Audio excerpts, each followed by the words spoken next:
मोहन वहाँ के आपको महाराज जी, वो महाराज जी कह रहे हैं कि इसे भगवत साक्षात्कार कहते हैं या भगवत साक्षात्कार मतलब। नहीं, ये छुपा छुपी का खेल कहते हैं। भगवत साक्षात्कार ऐसे होता है, साक्षात प्रभु बैठे हैं, मुझे पता है मेरे प्रभु हैं, प्रभु रूप में है। और बात में वो तो बालिका रूप में थे। जीवन में ऐसी 50 घटना घट चुकी हैं जिनमें भगवान छुप छुप के खेलते हैं। ये छुप छुप के खेलना भगवत साक्षात्कार नहीं, पर ये भगवत साक्षात्कार की योग्यता है। भगवत साक्षात्कार की योग्यता है। पर भगवत साक्षात्कार ऐसा नहीं, श्री जी आएंगे तो श्री जी के रूप में आएंगे और साक्षात बात करेंगे। अभी वो बालिका के रूप में आई। श्री जी का जो स्वरूप है, जो सौंदर्य है, उसके लिए क्षमता भी तो चाहिए देखने की। भगवान श्री कृष्ण के चरणों से जो तेज निकलता है वो सहस्त्र सूर्य कोटि संप्रभा, हजारों सूर्यों के, करोड़ों सूर्यों के समान तेज। एक सूर्य को तो देख नहीं सकते और एक साथ करोड़ सूर्यों का तेज श्री कृष्ण के चरणों से निकल रहा है, हम कैसे देख पाएंगे? तो भजन करते करते क्षमता आती है उस महाप्रकाश, उस तेज पुंज परमात्मा को देखने की। वो दिव्य दृष्टि देते हैं, तब वो साक्षात्कार होता है। इसीलिए अपने भक्तों के साथ नॉर्मल रूप रख करके, लड़की का रूप रख लिया, बालक का रूप रख लिया, वृद्ध का रूप रख लिया, संत का रूप, तो अरे ये तो भगवान थे। जब चले गए तो अरे ये तो भगवान थे, ये तो श्री जी थी, पक्का श्री जी थी, और हृदय आनंद में लबालब डूब रहा है। अब वो धीरे धीरे क्षमता बढ़ती चली जाती है, फिर वो अपने रूप में आ जाते। अगर वो अपने रूप में आ जाए तो अभी प्राण निकल जाए। प्राणों की क्षमता नहीं कि देख सके। एक घटना है, श्री कृष्णदास जी वल्लभाचार्य जी के शिष्य, श्रीनाथ जी के अधिकारी थे, सेवा अधिकारी। तो सेवा के लिए आगरे जाया करते थे, सामग्री, बहुत सी सेवा सामग्री लेने, और अधिकारी थे, खूब ऐश्वर्य धन था। तो एक दिन गए तो देखा बहुत से लोग मंडलाकार घेरे हुए और नाच गाना हो रहा है। तो कौतुक में उन्होंने कि कौन नाच रहा है? तो देखा तो एक नवीन वैश्या बड़ी सुंदर और बड़े हाव भाव से नृत्य कर रही थी। कोई 5 का नोट, कोई 10 का नोट जैसे ऐसे दे, तो वो नजदीक लेने आती थी। कृष्णदास जी ने उस पर दया की कि संसारी लोगों को रिझा रही, अगर ठाकुर को रिझा ले तो इसका जीवन कृतकृत्य हो जाए। तो उन्होंने स्वर्ण मुद्रा निकाली। जब स्वर्ण मुद्रा देखी तो भागती चली आई और आकर के अपने जो अदब करती है, अदब, उन्होंने स्वर्ण मुद्रा दिया और कहा अगर हमारे डेरे पे नाचने आ जाओ तो तुमको 100 मुद्राएं देंगे स्वर्ण। तो आदेश करो, कहाँ तुम्हारा डेरा है? बोले हम अमुक जगह रुके हैं। तो अपने परिकर सहित गई। तो उनका तुम्हें यहाँ नाचना नहीं, केवल हमसे बात करनी। हमारे बादशाह हैं, अगर हमारे बादशाह के सामने तुम नाच दो तो तुम्हें 1000 मुद्राएं देंगे। अरे उनको बताओ कब? उनका अभी, पर 1 महीना हमारे साथ रहना होगा। तो उन्होंने जो उनके बजाने वाले थे उनको पर्याप्त मुद्राएं दी और वैश्या को लिया और आ गए। तो गिरिराज जी में जब ये हुआ कि कृष्णदास भंडारी जी, अधिकारी जी वैश्या को लेके आए, तो सब गलत सोचने लगे। उन्होंने मानसी गंगा, राधा कुंड सब जगह स्नान करवाया और उसको पद सिखाया, जो आचार्यों के पद है, और भाव भंगियां तो उसको आती ही थी। और एक दिन 1 महीने के बाद फिर ले गए, बोले आज अपने बादशाह के पास ले चलना हो, वैसे ही अदब से करना जैसे बादशाह से किया जाता है। श्रीनाथ जी गिरिराज जी में विराजमान थे, श्रीनाथ जी के सामने गए। देखो कहा क्या, आगरे से हम आपकी सेवा की वस्तु लाते हैं, इस बार ये सेवा की वस्तु लाए हैं, आप इसे स्वीकार करो। जे ही उसने जोहार करके प्रणाम करके और पद गाया और नाचा, और नाच करके जे ही ऐसे किया ते हुए श्रीनाथ जी अपने रूप में, बस रूप देखा, धड़ाम से गिरी, मर गए। कृष्णदास जी बोले काम हो गया, गई भगवान की भेंट, भगवान के पास गई। तो भगवान का रूप ऐसा है, सब कोई देख के सह जाए। दिन रात भजन करके कष्ट सहते हुए जब हृदय धीरे धीरे धीरे धीरे धीरे, तो भगवान दिव्य दृष्टि देते हैं। देखो अर्जुन पास रहते हैं, भगवान श्री कृष्ण के साथ खाते पीते हंसते मजाक करते हैं, लेकिन भगवान का स्वरूप जो है वो नहीं जानते। जब भगवान ने विराट स्वरूप दिखाने की बात कही तो दिव्य दृष्टि दी, मतलब अर्जुन श्री कृष्ण रूप देख रहे हैं, लेकिन भगवान का जो और रूप है विराट, उसके देखने के लिए भगवान ने दिव्य दृष्टि दी कि नहीं? गीता में स्पष्ट लिखा हुआ है। जबकि श्री कृष्ण रूप देखने के लिए दिव्य दृष्टि चाहिए। जो श्री कृष्ण रूप अर्जुन के सामने है उसे देखने के लिए हमको दिव्य दृष्टि चाहिए, और अर्जुन जी उसे देख रहे हैं ऐसे ही। और अब उनको विराट रूप की जब दृष्टि मिली तो कांप गए महाराज। अर्जुन कांप रहे हैं, गीता में पढ़ के देख लो, थरथरा रहे हैं भगवान के विराट रूप को देखकर। तो जो साक्षात्कार है वो दिव्य दृष्टि से होता है। इसीलिए भगवान अपने भक्तों के साथ लीला करते रहते, छुप छुप के किसी न किसी रूप में आकर उनको दुलार कर जाते, उनको प्यार कर जाते, और बाद में अनुभव कराते कि यार ये तो भगवान है। हम एक घटना तुम्हें बताते, गिरिराज जी में दंडोती परिक्रमा लगा रहे थे। आगे आगे गुरुदेव भगवान थे और पीछे हम थे, दंडोती परिक्रमा। तो प्रातः वही 4 बजे होंगे, तो गिरिराज जी में ऐसे मोटा करधनी पहने हुए और नीचे का बस ऐसे खड़े हुए। ए बाबा 1 रुपया दे दे। उन्होंने कहा इस समय बालक है, पर उनका ब्रजवासी बालक है, कहीं आसपास गांव होगा, खेल रहे होंगे गिरिराज जी। ज्यादा विचार नहीं किया। उन्होंने कहा रुपया कहाँ है हमारे पास? बस ऐसे कमर में अंगूछा में से रुपया बांधे हुए थे, क्योंकि श्री जी साथ रहती है तो भोग लगाने के लिए केला है, फल है, कुछ ना कुछ खरीदना होता था। तो ए बाबा झूठ बोले बाले, तो कहा यार इसको कैसे पता चल गया? अंगूछा खोला और उससे रुपया निकाला, उसको दिया और वो ऐसे मुस्कुरा के चल दिए। अब हमारी दंडोती रुक गई। गुरु जी के पास गए, उनका महाराज जी एक बालक कैसे? बोले यहाँ बालक कैसे? यहाँ कोई आसपास गांव तो है नहीं, गिरिराज जी ही थे, वही लीला विनोद। आप पश्चाताप हुआ, यार गिरिराज जी थे, अब लपेट कर जाते। अगर ये हमें पता होता कि ठाकुर जी है तो गले, तो ये ऐसे छुपा छुपी सैकड़ों बार खेलते हैं अपने जनों के साथ, पर वो साक्षात्कार नहीं माना जाता। साक्षात्कार माना जाता प्रभु प्रभु के रूप में आकर साक्षात दर्शन देते हैं। ऐसे छुपा छुपी के खेल तो बहुत खेलते हैं।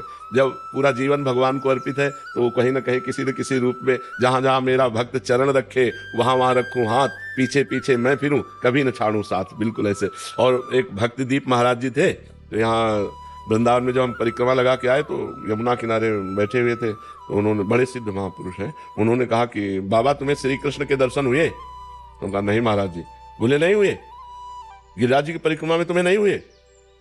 तुमका वो 1 बालक रुपया ऐसा अनुभव तो हमको भी हुआ कि प्रभु हैं, पर अरे बोले प्रभु ही थे। अब उनको किसने बात बताई? अपने आप, मतलब जो ही हम दंडोती लगा के आए और उनसे मिले तो पहले ही वो हमें बात, तो ऐसी घटनाएं भगवान भक्तों के साथ करते रहते हैं, पर इसे साक्षात्कार नहीं कहते। साक्षात्कार कहते हैं बिल्कुल जिस रूप की हम आराधना करते हैं उसी रूप में आकर के मिलना। वो अगर उस समय कृपा करे और हमको जनादे सोई जाने जो जनाई तो नहीं, जब वो छुप के आएंगे तो नहीं जनाएंगे। तो उस समय उनके जो चरण चिन्ह है वो रहेंगे।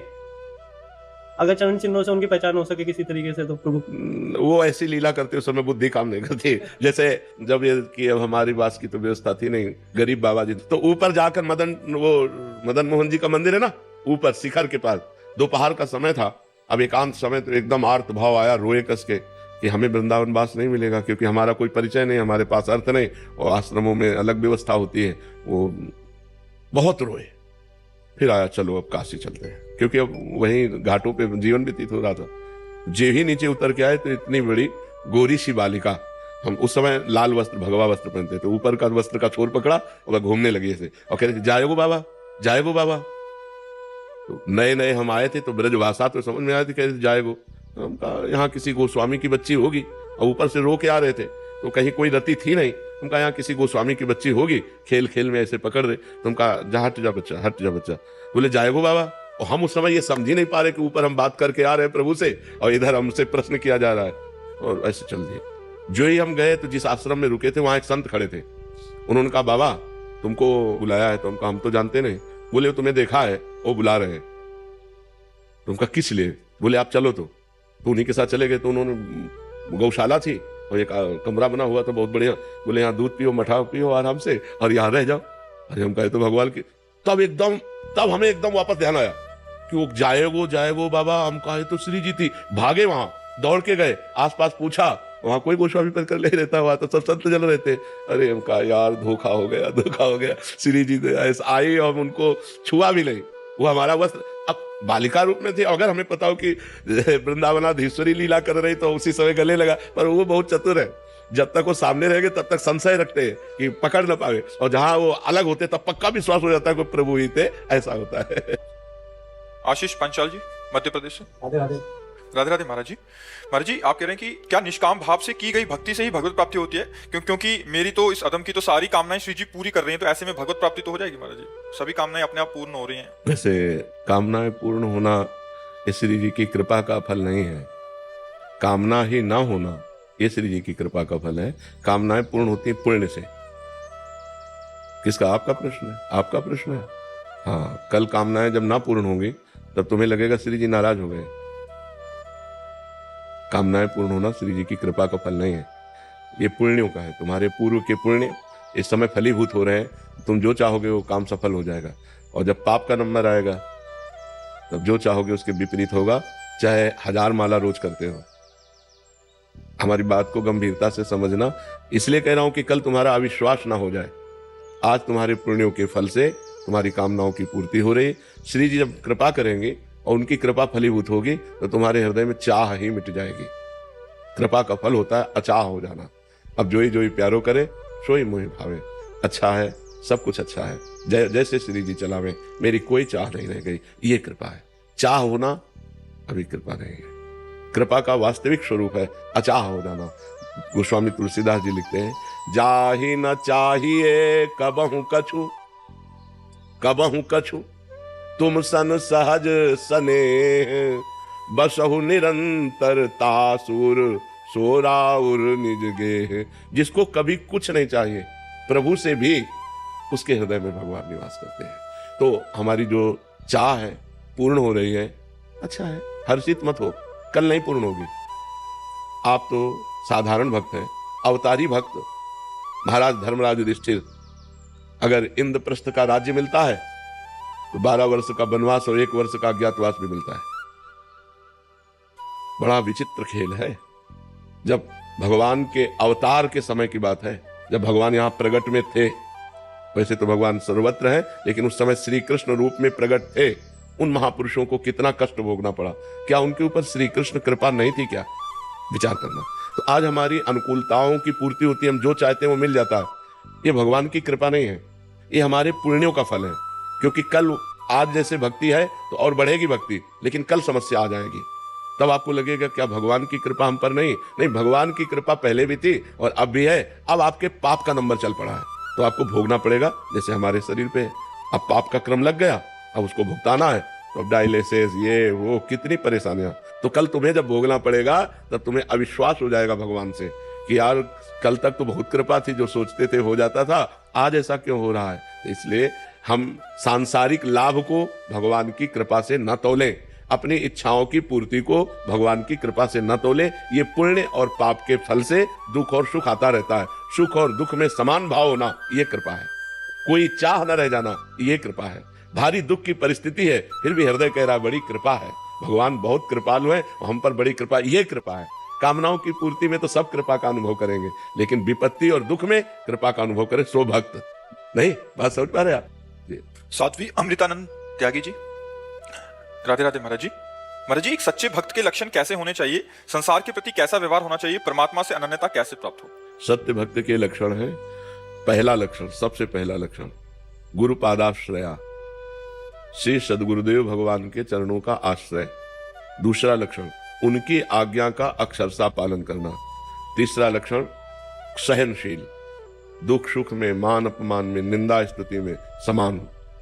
चौथा लक्षण सबके प्रति करुणा का भाव रखना, तितिक्षा और कारुणिका, दयावान, और सब भूतों में एक ही परमात्मा को देखना। अपने मान सम्मान प्रतिष्ठा को न मानना, दूसरों को मान सम्मान देना, निरंतर भगवान के चिंतन में डूबे रहना। प्रभु के सिवा इस संसार में कोई है ही नहीं और सब प्रभु हैं और मैं उनका सेवक हूँ। सो अनन्य गति जाके असमति न तरे हनुमंत, मैं सेवक सचराचर रूप स्वामी भगवंत। चराचर सिय राम में सब जग जानी, करो प्रणाम जोरी जुग पानी। ऐसा जो है वो भक्त है, जहाँ काम क्रोध मद मान न मोहा, लोभ न क्षोभ राग नहीं द्रोहा, जिनके कपट दंभ नहीं माया, तिनके हृदय बसो रघुराया। ऐसे जो भक्त हैं जिनके हृदय में काम क्रोध लोभ मोह मद मत्सर ईर्ष्या द्वेष नहीं है, कपट दंभ नहीं है, हे भगवान ऐसे भक्तों के हृदय में आप निवास करो। जननी सम जानहि पर नारी, धन पराय बिसते बिस भारी, जिन्हीं राम तुम प्राण प्यारे, तिनके मन शुभ सदन तुम्हारे। जो दूसरी स्त्रियों को अपनी माँ के समान पवित्र भाव से देखते हैं, जो दूसरे के धन को विष के समान समझते हैं, और हे राम जो आपको प्राण प्यारे हैं, जो आपको प्राणों से भी अधिक प्यार करते हैं, आप उनको प्यार करते हैं, ऐसे भक्तों के हृदय में, ऐसे भक्तों के मन में आप निवास करें। तो भगवान के भक्तों के वैसे तो अनंत लक्षण है, क्योंकि अनंत भगवान में जब चित्त जुड़ गया तो अनंत महिमा प्रकाशित हो जाती है। पर प्रधान लक्षण है तदर्पिता अखिलाचारिता तद्विस्मरणेन परम व्याकुलते। वो आचरण जो शास्त्र सम्मत है, पाप आचरण जिनसे बिल्कुल नहीं होते, और जो भागवती का आचरण होते हैं वो भगवान को समर्पित करते रहते हैं और निरंतर भगवान के चिंतन में डूबे रहते हैं, ये भक्त का लक्षण। और सब में परमात्मा देख करके उसमें दास्य भाव रखना, ये अनन्य परमात्मा की भक्ति है। और क्या पूछा था? जी, संसार के प्रति कैसा व्यवहार होना चाहिए? भागवतिक व्यवहार। जैसे वो अपनी माँ से बात करेगा तो उसमें भगवान को देखकर, नाते नेह राम के मनियत सुहृद सुसेव्य जहां लो। जितने भी सुहृद हैं, सुसेव्य हैं, सब में भगवान, पिता को भगवान के समान, माता को भगवान के समान, पत्नी में भगवान को देख रहा है, पुत्र में भगवान को देख रहा है, और सबसे व्यवहार सम कर रहा है, सम भगवान का भाव रख करके। भगवान का भाव रख करके सबसे व्यवहार कर रहा है। उसको कोई गाली दे तो उसको कोई हानि नहीं होगी, और उसका कोई स्तुति करे, प्रशंसा करे तो उसको कोई लाभ नहीं होगा। वो परमात्मा स्वरूप में स्थित, उसका व्यवहार समता से युक्त होता है, ममता से युक्त नहीं होता। ममता तो भगवान के चरणों में होती, समता सब संसार में होती, तो व्यवहार उसका समता से युक्त होता है। समझ पाए जी। रचना कौर जी पंजाब से। वाहिगुरु जी का खालसा, वाहिगुरु जी की फतेह। महाराज जी, गुरु ग्रंथ साहिब में लिखा है, जब हम होते तब तू नाही, अब तू ही मैं नाही। और कबीर, तू करता तू हुआ, मुझ में रहा ना हूं, जब आपा पर का मिट गया, जत देखूं तत। कई बार सत्संग में हमने कहा, किसका प्रश्न है? जब खोजने वाला खोजते खोजते पाया तो खोजने वाला नहीं रहा। इस मार्ग में जब खोजने वाला खोजते खोजते पाया तो खोजने वाला नहीं रह गया, क्योंकि पाया किसको? जो खोज रहा था, जब उसने पाया तो किसको पाया? अपने मैं को पाया, तो खोजने वाला खत्म हो गया। खोजने वाला कोई और नहीं है, वही है। जैसे घट घट में राम रमा है, तो यहां भी तो वही है। जो मैं शरीर को लेकर है, ये खत्म हो। इस अवस्था को मैं प्राप्त करना चाहती हूँ। खूब नाम जप करो, खूब वाहेगुरु की कृपा मनाओ, और खूब वाहेगुरु वाहेगुरु वाहेगुरु नाम जप करो। संसार का चिंतन छूट जाए, हमारा चिंतन निरंतर प्रभु का हो। देखो, उन्हीं प्रभु का नाम वाहेगुरु है, उन्हीं प्रभु को अपने अपने भाव से पुकारते हैं। ईश्वर तो एक ही है, पुकार अलग अलग नामों से है। कोई उर्दू भाषा में पुकार रहा है, कोई हिंदी भाषा में पुकार रहा है, कोई अंग्रेजी भाषा में। सब भाषाएं भगवान की ही तो रची है, सब भाषाओं के ज्ञाता भगवान ही है, तो उन्हीं को वाहेगुरु कहते हैं, परमेश्वर को ही वाहेगुरु कहते हैं। खूब नाम रटो, संसार का चिंतन छूट जाए, यही हमें करना है। और जहां संसार का चिंतन छूटा, तो ये शरीर भी तो संसार है। शरीर का चिंतन छूटा तो वही बचा जिसकी खोज कर रहे थे, वही बचा। जब मैं था तब हरि नहीं, और अब हरि है मैं ना है। प्रेम गली अति साकरी, तामे दो न समाए। जब तक देहाभिमान सहित मैं स्त्री में पुरुष, तब तक खोज अधूरी, और जहां खोज पूरी हुई तो ये सब भूल जाता है, वो परमात्मा स्वरूप में स्थित रहता है। चंद्रिका सिन्हा जी यूएसए से। श्री हरिवंश महाराज जी। महाराज जी, आपके सत्संग के माध्यम से ज्ञात हुआ कि इष्ट देव के चरणों में अहम का पूर्ण समर्पण गुरुदेव भगवान की कृपा से ही होता है। गुरुदेव की सेवा में रहते हुए उनकी आज्ञा का पालन करने के माध्यम से ही होता है। मुझे बचपन में सदगुरुदेव भगवान से दीक्षा प्राप्त हुई, परंतु गुरुदेव के सेवा करने का सौभाग्य प्राप्त नहीं हुआ, और गुरुदेव भगवान अब स्थूल शरीर में भी नहीं। जो गुरु मंत्र है, किसका प्रश्न है? जो गुरु मंत्र है वो गुरुदेव ही है। मंत्र और गुरु अलग अलग नहीं होते। गुरु का स्वरूप ही मंत्र। गुरु मानो अपनी आत्मा को आपको दे दिए, तो उसी गुरु मंत्र का ध्यान करो, उसी गुरु मंत्र का चिंतन करो, और उसी गुरु मंत्र पर श्रद्धा रखो कि मेरे गुरुदेव अब गुरु मंत्र के रूप में विराजमान है। पूर्ण ज्ञान प्राप्त हो जाएगा, पूर्ण भक्ति प्राप्त हो जाएगी, जो चाहोगे प्राप्त हो जाएगा। गुरु तत्व है, गुरु शरीर नहीं है। जैसे कहा गया, अखंड मंडलाकारम व्याप्तम एन चराचरम, चर अचर में व्याप्त है। तत्पदम दर्शितम मेन तस्मै श्री गुरुवे नमः। जो चर अचर सब में व्याप्त है, ऐसे गुरुदेव को प्रणाम। तो गुरुदेव चर अचर में देह रख करके थोड़ी तत्व रूप में सब में विराज। गुरु को तत्व रूप मानना चाहिए। गुरु साक्षात पर ब्रह्म है। शरीर तो आज है, कल नहीं है। शरीर तो किसी का भी हो, वो एक सीमित अवस्था के लिए है, वो आज है, वो कल नहीं। पर गुरु तो ऐसा थोड़ी है कि आज है, कल नहीं रहेगा। वो कल भी था, वो कल भी रहेगा, और आज भी है। शरीर छूट गया तो गुरुदेव तो है ना। गुरुदेव कहीं गए हैं क्या? गुरुदेव मरण धर्मा है क्या? गुरु तो अमर करने वाले हैं, तो मरण धर्मा कैसे हो सकते हैं? वो तत्व है, वो तुम्हारे हृदय में है, मंत्र रूप में है। खूब उनका चिंतन करो, यही उनकी सेवा है। और पवित्र आचरण रखो। जितने आचरण पवित्र रखोगे उतने ही परमार्थ में आगे बढ़ोगे। नहीं, परमार्थ की बातें चाहे जितनी कर लो, अगर आचरण अपवित्र है तो फिर आप आगे नहीं बढ़ सकते। ये पक्की बात समझ लो। गंदे आचरण करे, गंदी बातें करे, गंदा भोजन करे, परमार्थ की बातें चाहे कर लो, क्योंकि पढ़े लिखे हो, ग्रंथ पढ़कर उपदेश दे लो, लेकिन तुम्हारे अंदर अनुभव में नहीं आएगा। वो तभी आता है जब पवित्र आचरण होते हैं, पवित्र चिंतन होता है, हमारा पवित्र व्यवहार होता है। परमात्मा परम पवित्र है, तभी वो हमारे अनुभव में आता है। आरती गोस्वामी जी। श्री हरिवंश। श्री हरिवंश महाराज जी। महाराज जी, मेरा ये प्रश्न है कि मैं नीम करोली बाबा जी को मानसिक रूप से गुरु मानती हूँ, पर जब से आपको श्रवण करना प्रारंभ किया है, आपको भी गुरुदेव मानती हूँ। मैंने दीक्षा नहीं ली है, पर आपकी पूरी बातों का अनुसरण करने। देखो, गुरुदेव मानने का मतलब है संतों की बात मानना। सबे संत गुरुदेव हैं, व्यास हैं या प्रतीक। हरिराम व्यास जी कह रहे हैं, जितने संत हैं ये सब गुरु स्वरूप ही हैं। हम उनकी वाणी माने, उनके वचन माने, वो जो हमें आदेश उपदेश करते हैं वो बात हम मान ले, तो जो गुरु बनाने का लाभ वो हमें मिल जाएगा। और गुरु बना ले और उनकी बात ना माने तो नरक जाएगा। उसको परम पद थोड़ी मिल जाएगा कि गुरु बना लिया तो परम पद मिल जाएगा। और आप गुरु ना बनाओ, केवल उनकी बात मान लो, तो आप भगवान को प्राप्त हो जाओगे। संत की बात मानना ही गुरु बनाना है। अगर उनकी आज्ञा उपदेश हम ना माने तो गुरुकंठी बनाना गुरु नहीं। कि हमने कंठी बना ली, तिलक बना रहे और मनमानी आचरण कर रहे हैं तो नरक जाओगे। उनकी आज्ञा का पालन कर रहे हैं कंठी बंधा करके तो वास्तविक शिष्य हो, और अगर कंठी नहीं भी बंधाई हम उनकी आज्ञा का पालन कर रहे हैं तो भगवान की प्राप्ति निश्चित होगी, इसमें कोई संशय नहीं। सबे संत गुरुदेव हैं व्यास हैं आपरती थी। तो कह रहे हैं कि अगर उनकी आज्ञा का पालन अनुसरण नहीं कर पाए तो भगवत प्राप्ति में बाधा आएगी। पक्का पक्का, क्योंकि संत आज्ञा सम्न सुसाहिब सेवा, संतों की आज्ञा से ही तो भगवान रिझते हैं जब उनको पाना है। ऐसे ऐसे भगवान का किसी से वैर है क्या? सम्मम प्रिय सम्मम पुजाए, सब भगवान के प्यारे, सब लाडीले भगवान के पुत्र हैं। लेकिन जो भगवान की प्राप्ति के लिए भगवान के प्रेमी जनों की उपासना करता है, भक्त उपासना करता है, भगवत साक्षात्कार होता ही है भक्त कृपा से। देखो विभीषण जी इतने दिन से लंका में रह रहे थे, कभी भगवान के न दर्शन की इच्छा हुई और न कभी भगवान के दर्शन किए, लेकिन जो ही हनुमान जी के दर्शन हुए तो विधान बन गया और भगवान के दर्शन भी हुए और भगवान की शरण में गए। भगवान की कृपा का अनुभव तभी होता है जब संत दर्शन होते हैं। अब मोहि भा भरोस हनुमंता, बिनु हरि कृपा मिले नहीं संता, जो प्रभु मोहि अनुग्रह कीना तो तुम्हारी दरस हटि दीना। हनुमान जी का दर्शन ही राम जी की शरणागति है।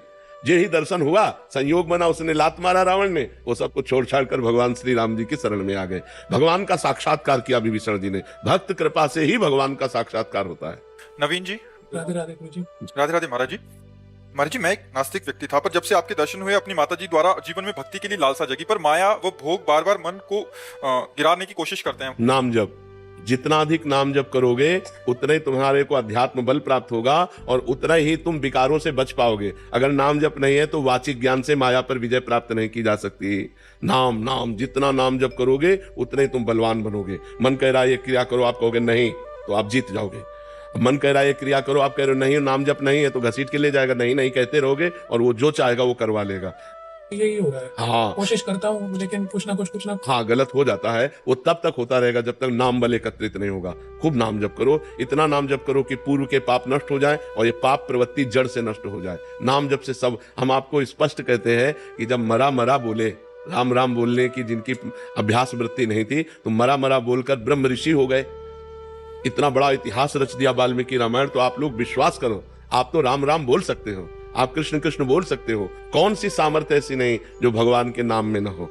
अपार सामर्थ्य भगवान के नाम में। इसलिए नाम जप करो तभी सब ठीक होगा। भजन नहीं होगा भगवान का तो बात नहीं बनेगी। ये विकार, ये माया का आकर्षण कोई छोटा मोटा नहीं है। भगवान कहते दैवी हेषा गुणमयी मम माया दुरत्तया, मेरी माया बड़ी दुरत्य है। ये त्रिगुण माया बहुत प्रचंड है। अगर इससे बचना है तो मामेव ये प्रपद्यन्ते माया में ताम तरन्ति, मेरी शरण में आ जाओ और मेरा नाम जप करो। मेरा अनन्य चिंतयन्तो माम, मेरा अनन्य चिंतन करो, बिल्कुल ठीक हो जाएगा।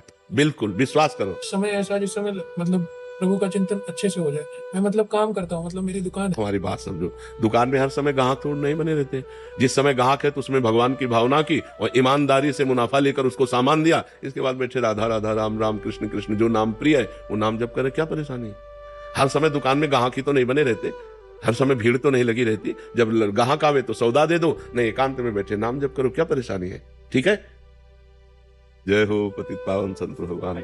ऊपर बैठा लो महाराज जी को, ऊपर आओ, ऊपर विराजो महाराज जी विराज।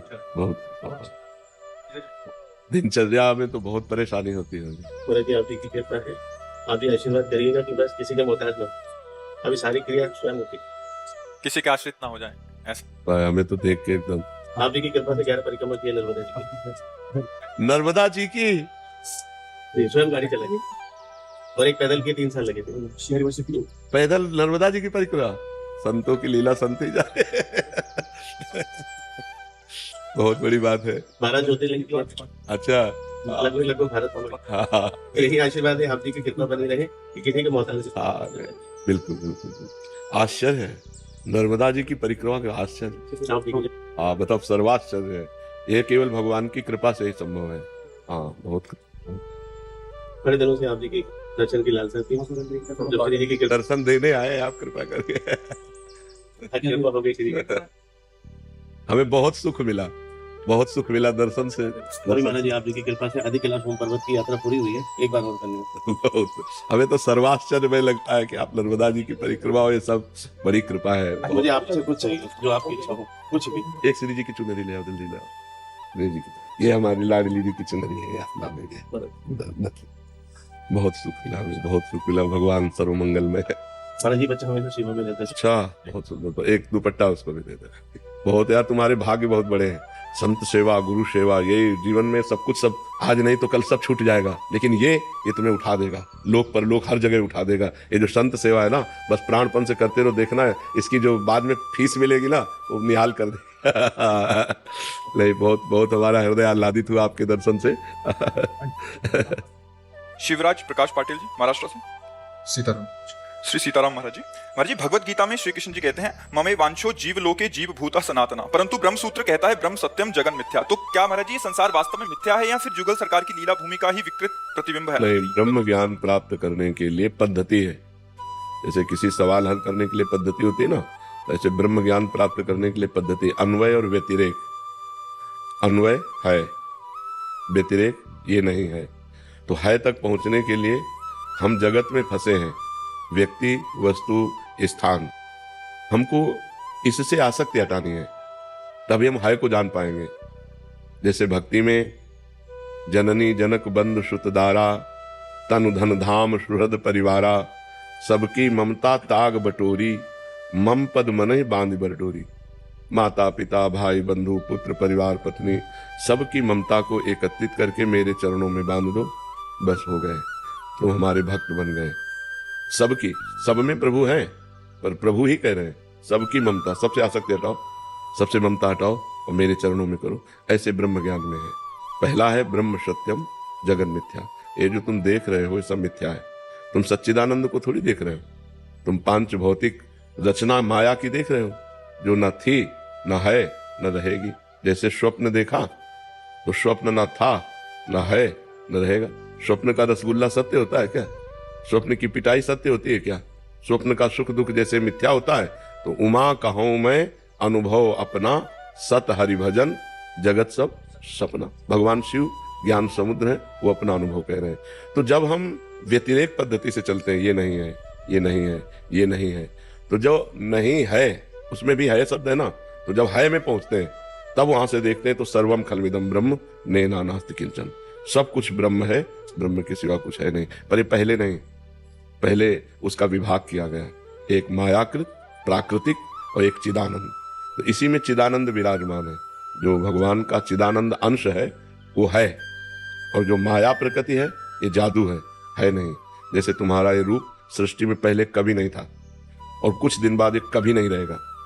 ये वर्तमान में जो दिखाई दे रहा है ये भी नहीं है, क्योंकि इसकी सत्ता नहीं इस रूप की। सत्ता उसकी हो जो त्रिकाल सत्य हो। ना सतो विद्यते भाव, ना भाव विद्यते सता। सत का कभी अभाव नहीं है, वो हर जगह है, और असत की सत्ता नहीं है, इसकी सत्ता नहीं। ये प्रतिक्षण नष्ट हो रहा है। जिस दिन इसका समय आ गया ये पूरा मिटिया मिट हो जाएगा। ये रूप, ये ढांचा बिल्कुल नहीं रहेगा। पांच भूत अपने भूतों में मिल जाएंगे। इसलिए जो सत्य नहीं है उसे सत्य नहीं कहा गया है। पर जब सत्य में स्थित हो गया तो पंचभूत क्या है? ये भी तो ब्रह्म है। जब ब्रह्म के सिवा किंचन मात्र कुछ है ही नहीं, तो ये भी तो ब्रह्म है, ये भी तो भगवान है। समझ पा रहे हो? तो ये ज्ञान की पद्धति है। ज्ञान प्राप्त करने के लिए सत्य विषय सर्वम खलमिदम ब्रह्म नेना नास्ति किंचन। सब कुछ ब्रह्म है, ब्रह्म के सिवा किंचन मात्र भी कुछ नहीं है। पर ये ज्ञान प्राप्त होने पर अभी आप ये बोल लो, लेकिन माया आपको थप्पड़िया देगी, जहां चाहेगी वहां भ्रष्ट कर देगी, गिरा देगी, क्योंकि आपको ब्रह्म बोध नहीं होगा। जब तत्व ज्ञान हो जाता है तो विकार नाम की चीज ही नहीं रहती। ब्रह्म के सिवा कुछ है ही नहीं, तो न कोई, वो ब्रह्म मैं हूं, तो न कोई चाहत है, न कोई द्वैत है, न कोई विकार है। विकार द्वैत में होते हैं। मैं पुरुष तो अमुक स्त्री, तो विकार काम का आ गया। मैं और तू, तो क्रोध का विकार आ गया। मेरा तेरा, लोभ का विकार आ गया। ये मायाकृत व्यवहार में है विकार है, परमार्थ में थोड़ी विकार है। परमार्थ तो निर्विकार सच्चिदानंद स्वरूप है। समझ पा रहे हैं आप? सोनू जी, सीतापुर से। राधे राधे महाराज जी। राधे राधे महाराज जी। महाराज जी, क्या जीवन में संसारिक सफल होना ही सब कुछ है? नहीं, ये किसने कह दिया? संसार की सफलता कोई सफलता है? जब आप यहां से मर के जाओगे तो आपके पास क्या रहेगा? परिणाम देखे वो सफलता है, जो परिणाम में सफलता हो। जैसे किसी देश में आपको सफलता मिली, सब कुछ मिला, लेकिन जब वहां से हटाया गया तो आपके कपड़े भी उतरा लिए गए, तो सफलता किस काम की? शरीर रूपी कपड़ा भी उतरा लिया जाता है यहाँ, और उसको आग लगा दिया जाता है। वो बुरी तरह बर्ताव किया जाता है, या तो गाड़ दिया जाता है या तो आग लगा दिया जाता है। इस देश का नाम है मृत्यु लोक।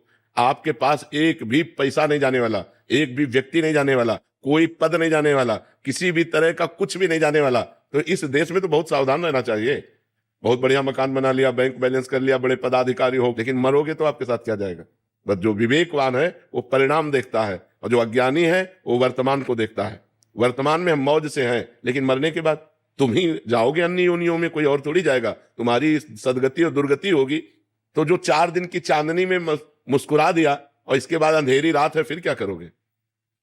सफलता तब है जब चांदनी में अंधेरी रात की व्यवस्था कर ली कि आगे जो रात आने वाली है इसमें हमें प्रकाश मिलेगा। हमारे जीवन की शाम होते होते हमारे अंदर वो ज्ञान हो जाना चाहिए जिससे हमारा जन्म न हो, अगर हो तो अज्ञानियों की तरह न हो। हमें भगवत प्राप्ति हो जानी चाहिए, हमारे पास भजन रूपी धन होना चाहिए, परोपकार रूपी धन होना चाहिए, पुण्य रूपी धन होना चाहिए। लोग केवल वर्तमान में ही अपने जीवन को व्यतीत कर रहे हैं। धन आ गया, शराब पी रहे हैं, व्यभिचार कर रहे हैं, पाप कर रहे हैं, मरे तो नर्क गए, यहां फंसे तो जेल गए। अब देख लो, आंखें खोल के देख लो संसार में क्या हो रहा है। क्या ये सफलता है?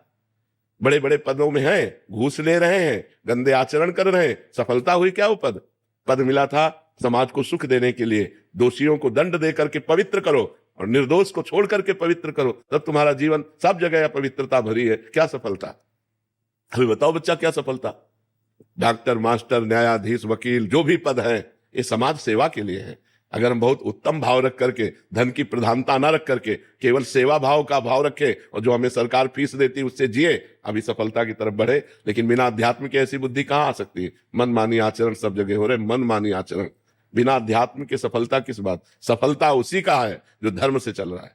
सफल उसी का जीवन है जो परोपकार कर रहा है, जो एक अपनी इंद्रियों को, अपने मन को शासन में किए हुए, वही सफल जीवन। ये पशुओं वाला तिनते खर सूकर स्वान वाले, सुअर कुत्ता गधा उनसे अच्छे, क्योंकि वो बेचारे अपने कर्मों को भोग करके आगे बढ़ रहे हैं और वो उत्तम मनुष्य शरीर प्राप्त करके नीच कर्म करके नीचे को जा रहा है। आप क्या समझते हो? ये ऊपर से सफलता दिखाई देती है, अंदर से कूड़ा ही कूड़ा भरा हुआ है। जब उनके जीवन चरित्र को देखो तो कूड़ा ही कूड़ा है। कोई बिरला ऐसा होगा जो पदों पर होकर धर्म से चल रहा हो, नहीं तो सफलता वही है कि अपनी विद्वता, अपने ज्ञान का दूसरों के लिए सही प्रयोग किया जाए। अब अधिक धन तभी आएगा जब दोषी को बचाया जाएगा। ध्यान रखना, चाहे वकील हो चाहे न्यायाधीश हो, अधिक धन तभी, घूस तभी मिलेगी जब दोषी को बचाया जाएगा, निर्दोष को फंसाया जाएगा। ये क्या सफलता हुई? तुम्हारी विद्वता, तुम्हारा ज्ञान, तुम्हारी पढ़ाई लिखाई तो तभी सफल थी जब सफलता पूर्वक, धर्म पूर्वक न्याय करते, धर्म पूर्वक वकालत करते, धर्म पूर्वक डॉक्टरी करते, धर्म पूर्वक पदों का प्रयोग करते। सफलता की सही परिभाषा अध्यात्म है। धर्म पूर्वक अपने पद का, जैसे आप बालक हो तो आपके माता पिता हैं, आपका परिवार है, आप अपने परिवार को धर्म पूर्वक चलाओ। बूढ़े माता पिता